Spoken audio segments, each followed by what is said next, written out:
সীমান্তে পাকিস্তানের গুলিবর্ষণ মহড়ার মোক্ষম জবাব দিলেও ভারতীয় নৌবাহিনীর তরফে নতুন এলাকার সতর্কতা জারি। আরব সাগরে নতুন এলাকায় সতর্কতা জারি করা হলো। ৩রা মে পর্যন্ত নতুন এলাকায় এই সতর্কতা জারি থাকবে। গুজরাট সংলগ্ন আরব সাগরে নতুন এলাকায় সতর্কতা জারি হয়েছে। এখন থেকেই ভারতীয় যুদ্ধজাহাজ এবং সমুদ্র উপকূল থেকে গুলিবর্ষণ অনুশীলন করা হবে।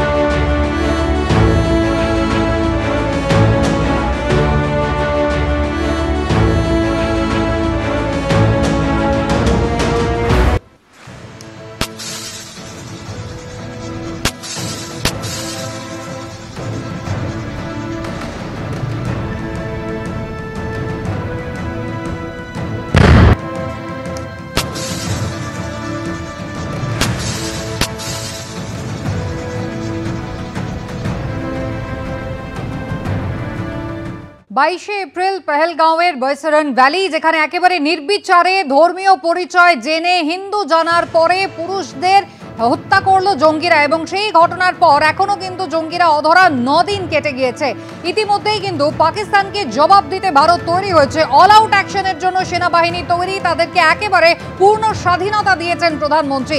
এনে কথা বলবো, আমাদের সঙ্গে আমাদের দুই প্রতিনিধি রয়েছেন। কাশ্মীর থেকে রয়েছেন আমাদের প্রতিনিধি সুকান্ত মুখোপাধ্যায়, অন্যদিকে নিউজ রুম থেকে আবির দত্ত। তবে ইতিমধ্যেই জঙ্গি যোগের প্রমাণ যদি পাওয়া যায় তাহলে কড়া পদক্ষেপ করা হবে বলে মাইকে শ্রীনগর পুলিশ কিন্তু সতর্ক করতে শুরু করেছে। হামলাকারীদের খোঁজে কাশ্মীর জুড়ে চিরুনি তল্লাশিও শুরু হয়েছে।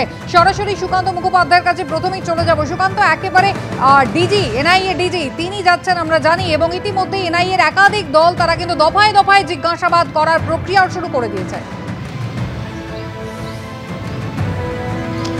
একেবারে দেখো, আমরা জানি যে ডিজি এনআইএর তরফে আজকে ডিজি নিজে এসেছেন সদানন্দ দাতে, এবং তিনি আর কিছুক্ষণের মধ্যেই বৈসরন ভ্যালির দিকে যাবেন। তার আগে তিনি পেহেলগামে পৌঁছে গিয়েছেন এবং জম্মু কাশ্মীর পুলিশ এবং এনআইএ যারা তদন্তকারী অফিসার তাদের সাথে কথা বলেছেন, এবং আজকে প্রথমবার তিনি কিন্তু ঘটনাস্থলে তিনি পরিদর্শন করবেন। আমরা জানি এর আগে এনআইএর তরফে ঘটনাস্থলে 3D ম্যাপিং করা হয়, তার আগে ঘটনার একেবারে পুনর্নির্মাণ করা হয়, এবং ইতিমধ্যে পেহেলগামের সেই দিনকে ঘটনাস্থলে যারা ছিলেন, উপস্থিত যারা ছিলেন, আহতদের পরিবার পরিজনের ইতিমধ্যে বয়ান নেওয়া হয়েছে। এছাড়া কাশ্মীরের এই পেহেলগামে যারা বাসিন্দারা ছিলেন, শালওয়ালা থেকে শুরু করে জিপ লাইনের কর্মীরা, এরকম শতাধিক ব্যক্তিকে ইতিমধ্যে আটক করে জিজ্ঞাসাবাদ করা হয়েছে।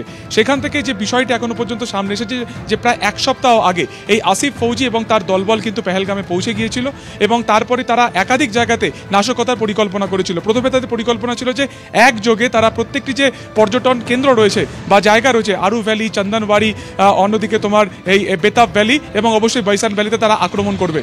কিন্তু পরবর্তী সময় তারা সেই পুরো পরিকল্পনাটা বদলায়। বিশেষ করে বেতাব ভ্যালি, চন্দনবাড়ি এবং আরু ভ্যালিতে গাড়ির রাস্তা একেবারে কিন্তু পয়েন্ট অবধি গিয়ে পৌঁছায়, ফলত তারা সেখানে অপারেশন করলে খুব দ্রুত সেনাবাহিনী সেখানে পৌঁছে যাবে। ঠিক সেই জায়গা থেকে তারা সেই পরিকল্পনা বাতিল করে এবং বৈসরন ভ্যালিকে তারা চয়েস করে বা সেটাকে তারা চিহ্নিত করে। কেন না, সেই বৈসরন ভ্যালিতে যেতে প্রায় 6 কিলোমিটার এবড়ো রাস্তা আছে।